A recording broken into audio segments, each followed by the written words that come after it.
প্রিয় দর্শক, আসসালামু আলাইকুম।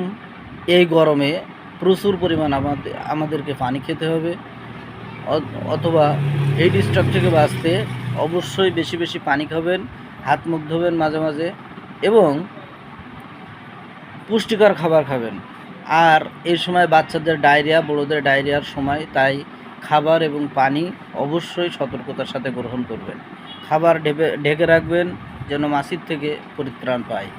তাই সুস্থ থাকতে স্বাস্থ্যবিধি মেনে চলুন এবং প্রচুর পরিমাণ পানি খান, হিট স্ট্রোক থেকে বাঁচুন।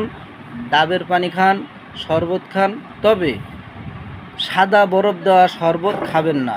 সাদা বরফ একটি বিশেষ মান, তাই শরবত নিজে বানিয়ে খান, বাড়ি বানিয়ে খান, বিভিন্ন ফল দিয়ে তৈরি করে খান, অবশ্যই ভালো হবে।